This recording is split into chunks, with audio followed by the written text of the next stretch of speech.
Zee 24 तास एक पाऊल पुढे। कोल्हापूर महापालिकेत वारंवार होणारा टीडीआर घोटाळा सर्वज्ञात आहे। दर 4-6 महिन्यांमध्ये एखादा तरी टीडीआर घोटाळा उघडकीस येतो। आताही असाच एक घोटाळा उघडकीस आलाय। जागेवर 80,000 स्क्वेअर फूट क्षेत्र असताना 2 लाख स्क्वेअर फूट जागेचा टीडीआर दिल्याचं उघडकीस आलंय। या प्रकरणात नेहमीप्रमाणे महापालिका आयुक्तांनी घोटाळ्याला जबाबदार असणाऱ्या कर्मचाऱ्यांवर कारवाई करू असं नेहमीचं उत्तर दिलंय। कोल्हापुरातल्या ए वॉर्ड साळोखे नगर इथं क्रीडांगणासाठी आरक्षित असणारी ही जागा, या जागेचं क्षेत्रफळ आहे फक्त 80,000 स्क्वेअर फूट।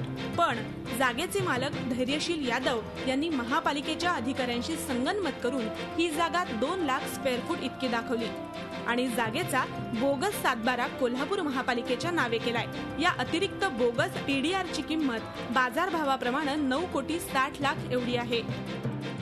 शासनानं एक अधिकाऱ्याची समिती नेमून ही जी श्वेतपत्रिका काढावी।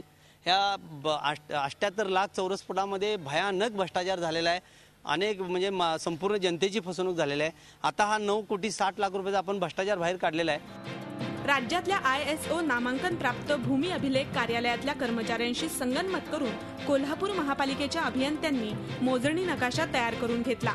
त्यानंतर सहाय्यक अभियंता संजीव देशपांडे, कनिष्ठ अभियंता सुनील भोईक, उपशहर अभियंता NM निर्मळे आणि शहर अभियंता नेत्रदीप सरनोबत यांनी 80,000 स्क्वेअर फूट जागा असताना 2 लाख स्क्वेअर फूट जागेचं एस्टिमेट तयार करून जागेच्या मालकांकडून पैसे भरून घेतले। हे प्रकरण एवढ्यावरच न थांबता सहाय्यक संचालक मारुती राठोड यांनी तर संबंधित जागेवर समक्ष जाऊन आलो असा शेराही मारला।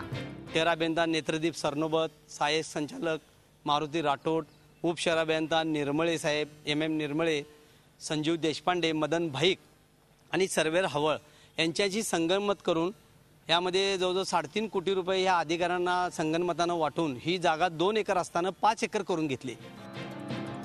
या प्रकरणी राष्ट्रवादीचे नगरसेवक भूपाल शेटे यांनी आवाज उठवल्यानंतर महापालिका आयुक्तांनी सहाय्यक अभियंता संजीव देशपांडे, कनिष्ठ अभियंता सुनील भोईक यांची वेतनवाढ कायमपणे रोखण्याचे आदेश दिले। पण शहर अभियंता नेत्रदीप सरनोबत आणि शहर उपअभियंता NM निर्मळे यांना फक्त समज दिली। याबाबत झी मीडियानं आयुक्तांशी संपर्क साधण्याचा प्रयत्न केला, पण त्यांनी या प्रकरणावर प्रतिक्रिया देण्यास नकार दिला।